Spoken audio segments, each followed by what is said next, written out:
again, Jimenez. Well, we haven't spoken to you guys in quite a bit, but here we are. Yes. Given that everything's that is occurring in the world, and it's getting kind of scary for some of us, and some of us just want to bust out. So, Jennifer, what are your thoughts? What are my thoughts? This has been a rough few weeks, I think, for several of us. Speaking as a mom, I have, the kids at home for the last 5 weeks doing e-learning, and my husband's at home with them. And yesterday I was just counting my graces that nobody has killed each other in the house because they haven't gone anywhere. So that's a little bit of a struggle. But I'm working every day, as you are, and so the struggle for us is that we know that we're going out and working and facing the pandemic and then still coming home and dealing with the family. So I think that things have been pretty stressful for a lot of people. People's anxieties and distress is becoming very apparent. So today we wanted to talk to you about some coping mechanisms of what to do so that you can center yourself and maintain your immune system during this very difficult time. Yeah, stay physically and mentally healthy, right? Yes. What are some things that you do, Juana, to keep yourself healthy? Music. One of the things I do is turn off the TV and turn on the music, and get the kids going as well, because if you're stressed, overwhelmed, then it's contagious. Absolutely. Probably more so than COVID. So you want to make sure you turn on music that will make you happy. So turn on something fun versus something gloomy and doomy. Gloomy and doomy. Yeah, we don't want that. And that feeling, that sensation, the music, will be contagious as well. And so then you'll have a happy household doing what we routinely do, household chores, doing the laundry, sweeping the kitchen, washing dishes. You have a happier environment. So you want to make sure that you get that contagion out to your family. Now, another frequently asked question is, can we go outside? The answer is yes. Although we do not recommend that people go in on the swing set at the park, because there could be a lot of kids there. People can go outside. They can go for a run. You could go for a bike ride. You could definitely go play outside, play soccer, throw a ball with your kids. So get some fresh air daily. It's a great idea, especially now that the weather is getting better and many kids are missing out on their sporting activities. I've tried to encourage the kids to go outside and have a race amongst the two of them, or do jumping jacks and see who can do it the most, and neither one of them think that's a good idea. But we have done things at the house to try to just do individual stuff and take some walks, take the dog for a walk, look at the flowers that are blooming or the changing in the trees because it's springtime and almost summertime.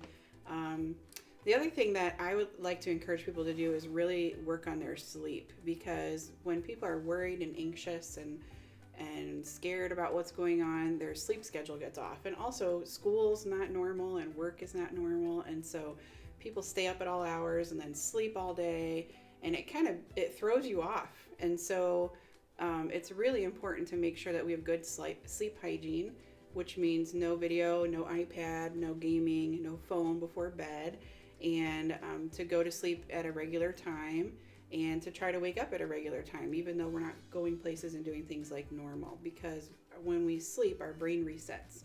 And so that will allow us to maybe function at a higher level during the day.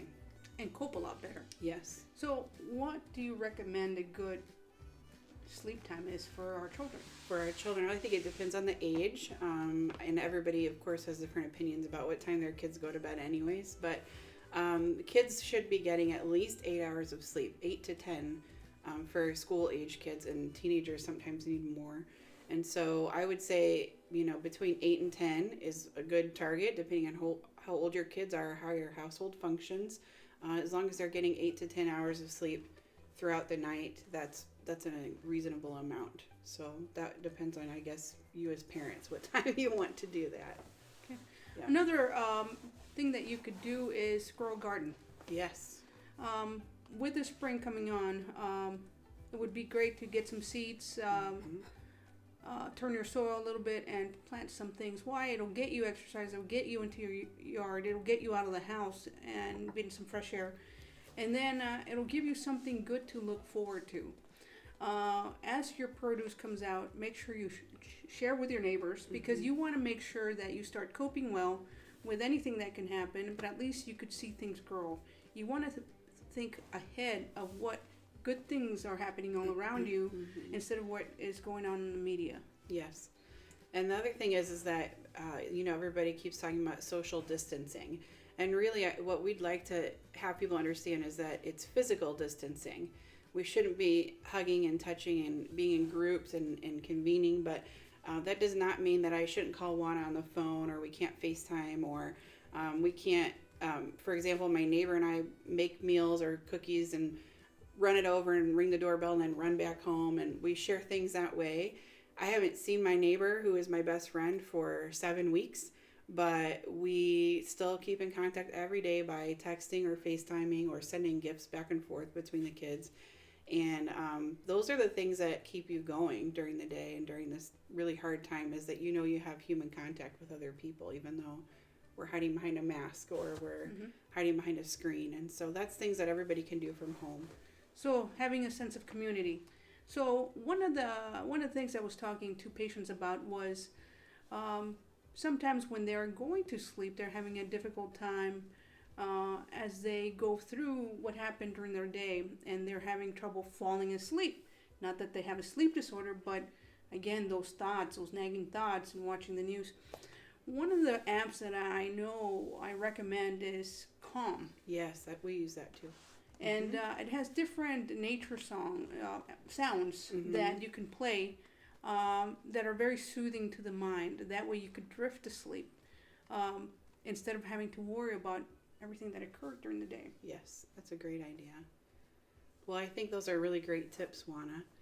Maybe we should do this more often so that people can see that we're still here and that we still care about the community, and we're still seeing patients and taking care of people, and we're not alone in this.